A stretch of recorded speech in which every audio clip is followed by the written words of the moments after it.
हाय, hello everyone, कैसे हो सभी के सभी। आई होप फाइन हो गए, बढ़िया हो गए, मजे में हो गए।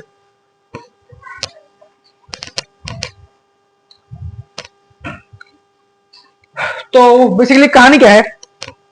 कहानी ये है कि लास्ट सैटरडे को हमने पॉलिटिक्स का पहला चैप्टर जो था ऑन इक्वालिटी, उसको पढ़ के उसकी एनसीईआरटी सॉल्यूशंस डिस्कस करके उसको पूरी तरह से खत्म कर दिया था। कल संडे था, कल दूसरे वाले चैनल पे एक वीडियो दी थी मैंने। वो वीडियो आई होप सबने देखी होगी। बहुत एक अच्छी वीडियो थी, बहुत साइंस के एक्सपेरिमेंट पे बेस्ड बहुत अच्छी वीडियो थी। ऑस्मोसिस के ऊपर वो पूरी वीडियो थी। अगर नहीं देखी है तो एक बार देख लेना। आज की क्या कहानी है? आज की बेसिकली बहुत सिंपल सी कहानी है। जैसा कि हमने पिछले क्लास में भी डिस्कस किया था, जो सैटरडे वाली क्लास थी, कि मंडे से हिस्ट्री का हम एक नया टॉपिक उठाने वाले हैं। तो वही चीज है, आज हम हिस्ट्री का चैप्टर नंबर 2 उठाने वाले हैं। चैप्टर नंबर 2 है kings and kingdoms. Before we start the theoretical part of the chapter, अगर एक चैप्टर का ओवरव्यू ले लें तो किंग्स एंड किंगडम्स नाम से समझने की कोशिश करो। किंग्स एंड किंगडम्स हमने जो लास्ट चैप्टर पढ़ा था हिस्ट्री का, कौन चैप्टर था? Tracing changes through 1000 years. उसमें हमने देखा था 700 से 1750 के बीच के पूरी जो टाइम फ्रेम थी उसकी कहानी देखी थी। उसी के साथ साथ हमने देखा था कि लेट सेवंथ सेंचुरी में, यानी कि 600 से 700 के बीच में, उस समय बहुत सारे किंग्स इमर्ज हो गए, बहुत सारी किंगडम्स आ रही थी।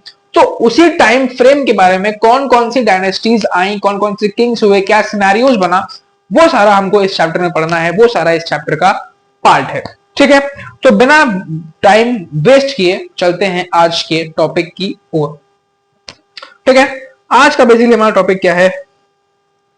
एनसीईआरटी का चैप्टर नंबर 2 खोल लो। Our past two NCERT history जो है उसका चैप्टर नंबर 2 खोल लो। किंग्स एंड किंगडम्स स्टार्ट करते हैं। Many new dynasties emerged after the 7th century. Map 1 shows the major ruling dynasties in different parts of the subcontinent between the 7th and 12th centuries. तो कहा गया है कि Indian subcontinent में basically जो 7th century थी, यानी कि 600 से लेके 700 का जो टाइम पीरियड था, उस टाइम पे बहुत सारी डायनेस्टीज, बहुत सारे किंग्स इमर्ज होके आ रहे थे। मैप 1, ये जो एक मैप दिया है, ये बेसिकली ये मैप है। इस मैप में कुछ मेजर डायनेस्टीज जो उस टाइम की थी, उन मेजर डायनेस्टीज को मार्क किया गया है। ठीक है, जैसे तुम्हारा प्रयाग है, चंदेलाज है, तुम्हारा ये पहाड़ पर वाले एरियाज में पालाज है, उत्कला में गंगाज, कलिंग। ठीक है, तो ये कुछ मेजर टेरिटरीज दी हैं, कुछ मेजर किंगडम्स दिए हैं, और उनके उसमें जो उस टाइम पे जो डायनेस्टी रूल कर रही थी उनके नाम दिए हैं। तो ये मैप 1 को एक बार देख लेना। नेक्स्ट टॉपिक है the emergence of new dynasties. क्या पूरा system? The emergence of new dynasties. By the 7th century, there were big landlords or warrior chiefs in different regions of the subcontinent. Existing kings often acknowledged them as their subordinates or samantas. ठीक है, basically कहानी क्या है? बहुत ज्यादा पड़ रही है यार। बेसिकली कहानी क्या है कि इस टाइम पीरियड में बहुत सारे लैंडलॉर्ड्स थे, बहुत सारे चीफ्स थे, बहुत सारे किंग्स थे, और वो डायनेस्टीज को चला रहे थे। लेकिन और नई नई डायनेस्टीज इमर्ज होकर आना स्टार्ट हुई। कहां से आना स्टार्ट हुई? तो बेसिकली सामंतवाद का नाम सुना होगा। वो सामंतवाद उस टाइम पे बहुत एक लार्ज स्केल पे प्रैक्टिस हो रहा था, एक बहुत लार्ज स्केल पे एग्जिस्ट करता था। सामंत क्या होते थे बेसिकली? तो अगर बात करें सामंत की, तो ये एक कोई टेरिटरी है। ठीक है, इस टेरिटरी में एक किंग है। ठीक, इस टेरिटरी में एक किंग है। तो अब इतनी बड़ी टेरिटरी को संभालने के लिए वो किंग अकेला काफी नहीं होता था। क्यों? क्योंकि इस पूरी बड़ी सी एरिया जो है, इस पूरे बड़े से एरिया का एडमिनिस्ट्रेशन देखना है, इसका डिफेंस देखना है। तो ये जो किंग होता था, ये सबऑर्डिनेट्स बैठाता था। ये अपनी बड़ी सी टेरिटरी को कुछ सब पार्ट्स में डिवाइड कर देता था। मान लो इसने 4 पार्ट्स कर दिए, और उन 4 पार्ट्स पे सबऑर्डिनेट किंग्स को बैठाता था, और उन सबऑर्डिनेट किंग्स को कहा जाता था सामंत्स। ठीक है, तो बेसिकली ये सामंतवाद का सिस्टम था जो उस टाइम पे बहुत ज्यादा इमर्ज हुआ था, बहुत ज्यादा लार्ज स्केल पे प्रैक्टिस किया गया था। ठीक है, तो सामंतवाद क्या था समझ में आ गया? एक बार फिर से समझाता हूं। बेसिकली एक किंग की बहुत बड़ी सी टेरिटरी होती थी, उस टेरिटरी को वो सब पार्ट्स में डिवाइड कर देता था। क्यों? एडमिनिस्ट्रेशन को और डिफेंस को सिंप्लीफाई करने के लिए। ठीक है, ऐसा वो कर देता था जिसके चलते जब वो टेरिटरी को डिवाइड करता था तो वहां पर वो एक अपना सबॉर्डिनेट बैठाता था और उसी सबॉर्डिनेट को कहा जाता था सामंत, और ये जो पूरा सिस्टम चलता था इसको कहा जाता था सामंतवाद। ठीक है,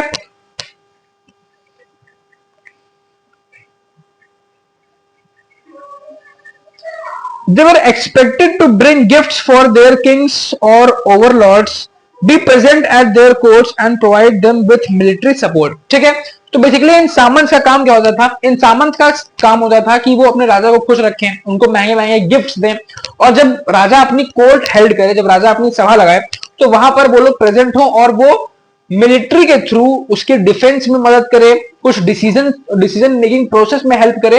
ये बेसिकली काम होता था इन सामंत का। As Samants gained power and wealth, they declared themselves to be Mahasamant, Mahamandaleshwar, the great lord of a circle or region, and so on. Sometimes they asserted their independence from their overlords. ठीक है, overlords. तो basically होता क्या था कि सामंतवाद का system चलता था। अब जब सामंतवाद का सिस्टम चलता था तो राजा तो ये सोच के बैठा है कि मैं राजा हूं और मेरे नीचे सब काम कर रहे हैं, लेकिन कभी कभी क्या होता था कि पावर जो होती है ना, वो पावर खुद को एक्सपैंड करने की कोशिश करती है। जब किसी के हाथ में पावर आती है ना तो उस पावर में सेटिस्फाइड नहीं होता है, वो चाहता है कि इस पावर को और बड़ा किया जाए। वही सेम चीज इस टाइम पे हो रही थी कि इन सामंत को इनकी टेरिटरीज दी गई, लेकिन इन्होंने क्या किया, इन्होंने अपनी पावर को बड़ा करने के लिए, ताकि किसी के सबॉर्डिनेट ना रहे, इनको किसी के सबॉर्डिनेट ना रहना पड़े, अपनी पावर को बड़ा करने के लिए इन्होंने क्या किया कि जो एरिया इनको दिया गया था इन्होंने उस एरिया को इंडिपेंडेंट घोषित कर दिया। इन्होंने उस एरिया को इंडिपेंडेंट कर दिया,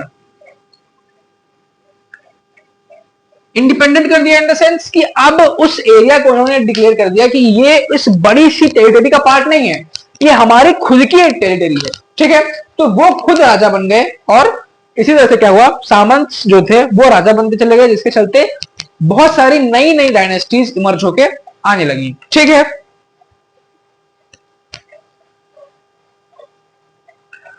one such instance was that of Rashtrakutas in the Deccan. Initially, they were subordinate to the Chalukyas of Karnataka. ठीक है, तो बेसिकली यही सेम सिनेरियो हुआ था, यही सेम चीज हुई थी, किसके साथ, यही सेम चीज हुई थी। बेसिकली क्या था कि कर्नाटका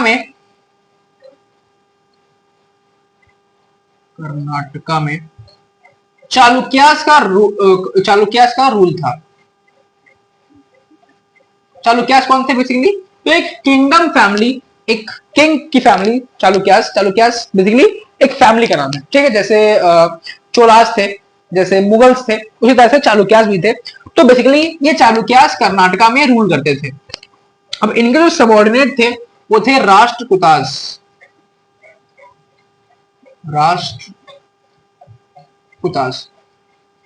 ये राष्ट्रकूटास बेसिकली इनके सबऑर्डिनेट थे, यानी कि सामंत थे, लेकिन इन्होंने अपनी पावर को एक्सपैंड करने के लिए, अपने आप को एक्सपैंड करने के लिए, अपनी टेरिटरी को एक्सपैंड करने के लिए इन्होंने क्या किया कि इन्होंने खुद को चालुक्यास से अलग कर लिया और अपनी अलग एक टेरिटरी फॉर्म कर ली। ठीक है, अपनी अलग एक टेरिटरी फॉर्म कर ली। In the mid 8th century, Danti Durga, a Rashtrakuta chief, overthrew his Chalukya overlord and performed a ritual called Hiranyagarbha, literally the golden womb. When the ritual was performed with the help of Brahmanas, it was thought to lead to the rebirth of the sacrificer as Kshatriya, even if he was not one by birth. ठीक है, तो basically हुआ क्या कि राष्ट्रकूटास के एक chief थे। ठीक है, राष्ट्रकूटास के बेसिकली एक चीफ थे, कौन थे, क्या नाम था उनका, डांटी दुर्गा। राष्ट्रकूटास के एक चीफ थे जिनका नाम था डांटी दुर्गा। बेसिकली ये वो रेबेलियन थे जिन्होंने चालुक्यास से खुद को अलग कर लिया। जो उनका चालुक्य लीडर था, जो उनका चालुक्य ओवरलॉर्ड था, उसको उन्होंने उनकी गद्दी से उतार फेंका और खुद उस गद्दी पे बैठ गए, खुद उन्होंने टेरिटरी की कमांड अपने हाथ में ले ली और इन्होंने एक रिचुअल परफॉर्म किया। इन्होंने बेसिकली एक रिचुअल परफॉर्म किया। रिचुअल क्या था? हिरण्यगर्भा।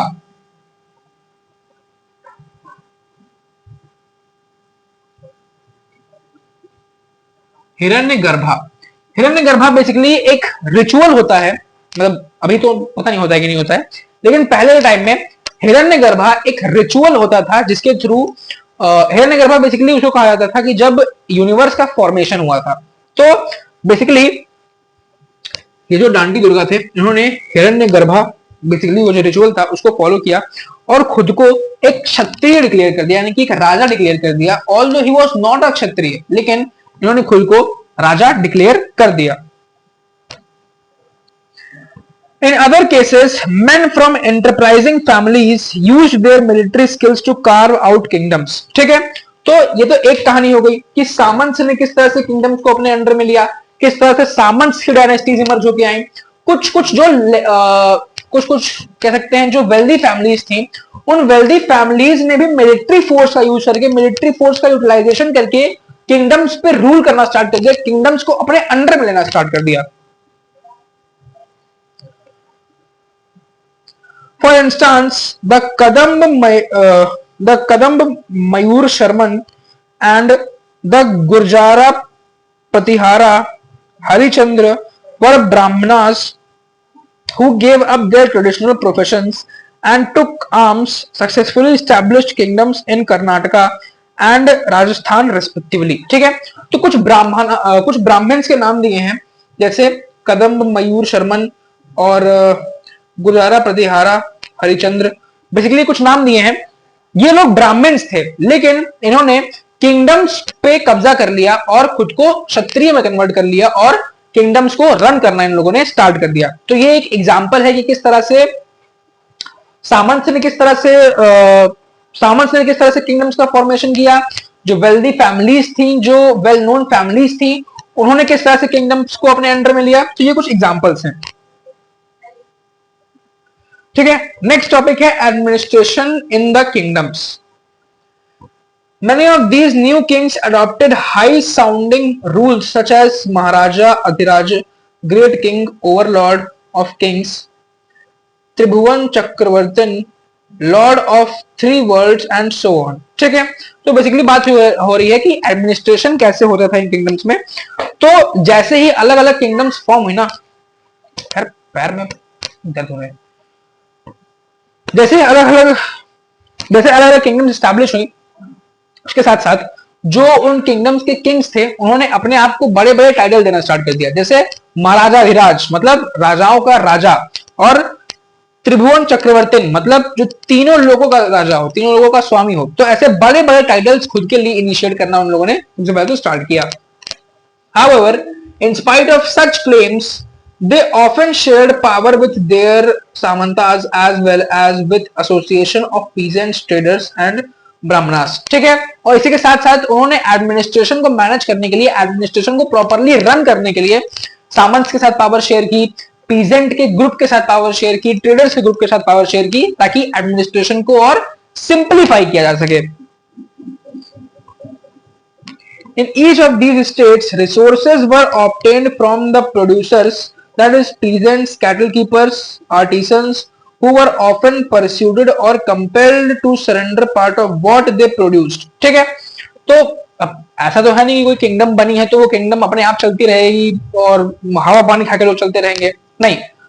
किसी भी किंगडम को चलाने के लिए, किंगडम ही नहीं, आज अगर मॉडर्न इंडिया की हम बात करें, मॉडर्न टाइम्स की बात करें, तो किसी भी स्टेट को रन करने के लिए, किसी भी कंट्री को रन करने के लिए हमको पैसों की जरूरत पड़ती है, हमको करेंसी की जरूरत पड़ती है। ऐसे ही उस टाइम पे भी स्टेट को रन करने के लिए, किंगडम को रन करने के लिए उनको टैक्सेस की जरूरत पड़ी। ठीक है, और वो टैक्सेस उन्होंने किससे चार्ज किए? वो टैक्सेस उन्होंने चार्ज किए प्रोड्यूसर्स से, पीजेंट्स से, और जो प्रोड्यूस करते थे पीजेंट्स, उसका कुछ पार्ट वो अपने पास रख लेते थे, किस नाम पे? टैक्स के नाम पे। Sometimes there were claimed as rent due to Lord was asserted that he owned the land. Revenue was also collected from traders. ठीक है, तो वही चीज बताई गई है कि वो ट्रेडर से, पीजेंट्स से रेंट के नाम पे रेवेन्यू लेते थे। These resources were used to finance the king's establishment as well as for the reconstruction of temples and forts. ठीक है, तो अब इन रेंट्स का यूज किस लिए किया जाता था?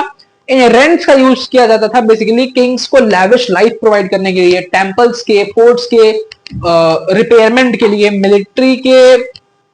मिलिट्री के नीड्स की फुलफिलमेंट के लिए, इनके लिए बेसिकली इन टैक्सेस का यूज किया जाता था. They were also used to fight wars which were in turn expected to lead to the acquisition of wealth in the form of plunder and access to land as well as trade routes. ठीक है.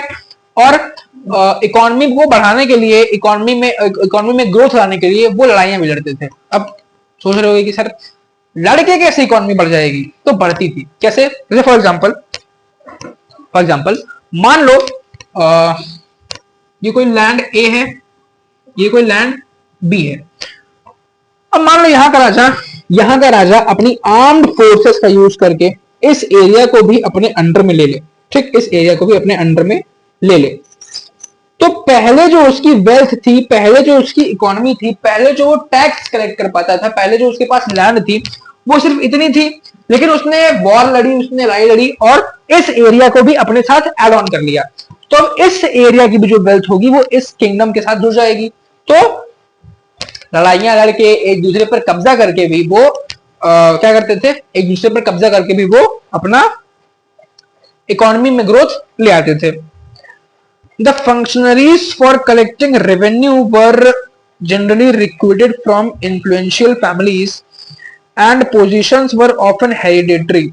This was true about the army as well. In many cases, the relatives of the kings held these positions. ठीक है. तो basically क्या चीज है कि ये रेवेन्यू कौन कलेक्ट करता है? ये जो रेवेन्यू ये किंग्स कलेक्ट कर रहे थे, तो किंग्स जो होते थे वो खुद तो घर घर जाते नहीं रेवेन्यू कलेक्ट करने के लिए, तो कुछ लोगों को रखते थे रेवेन्यू को कलेक्ट करने के लिए. ठीक है, कुछ लोगों को रखते थे रेवेन्यू कलेक्ट करने के लिए. बेसिकली वो जो वेल्दी फैमिलीज होती थी, उन वेल्दी फैमिलीज से कुछ लोग होते थे या फिर किंग के रिलेटिव में कुछ लोग होते थे जो ये टैक्स का कलेक्शन बेसिकली किया करते थे. ठीक है. नेक्स्ट टॉपिक है प्रशस्तीज एंड लैंड ग्रांट्स. लेकिन इस टॉपिक को आज नहीं पढ़ेंगे, इस टॉपिक को कल उठाएंगे और कल कंप्लीट करेंगे. तो एक बार रिकॉल कर लेते हैं. बेसिकली चैप्टर हमने स्टार्ट किया. चैप्टर कहां से स्टार्ट होता है?